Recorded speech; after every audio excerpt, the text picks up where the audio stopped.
Let's bring in South Dakota Governor, Republican Kristi Noem. Governor, thanks so much for taking the time. Appreciate it. All right, you've watched the debate. What's your reaction?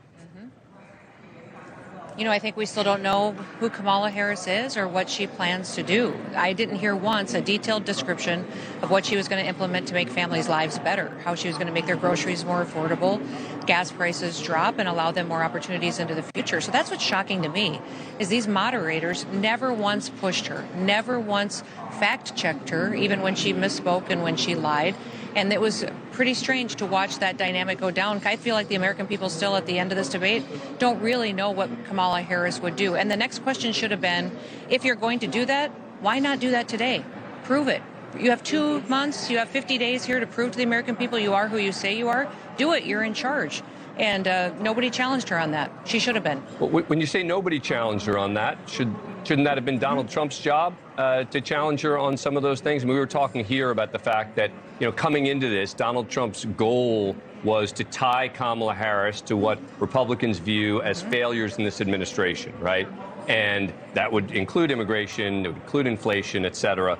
But it did seem throughout that Donald Trump came back to the grievances again, rather than focusing more on the future and in part on the administration. Do you think it's a fair criticism?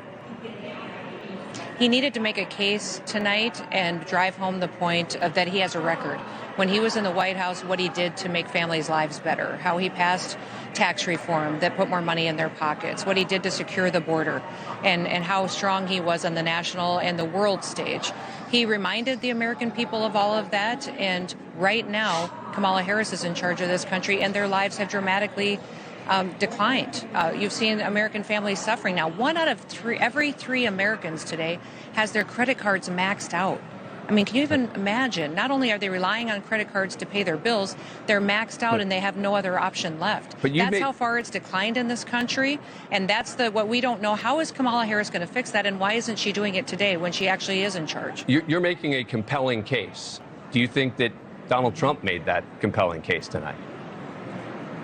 You know, I think President Trump did a great job talking about his accomplishments and what he wants to do if given the opportunity to serve as president of the United States again, and he'll be aggressive. They talked a lot about foreign policy. They talked a lot about the border. I wish that both of these folks tonight would have talked about how our children are dying. Our 18 to 45-year-olds, the largest source of death in this country is fentanyl, and it's coming over that open border, and it's coming supplied by countries that hate us, such as China. This is a worldwide action plan to take down America. They're doing it by attacking us not only in our economy and stealing our IP and our currency, but now they're killing our children.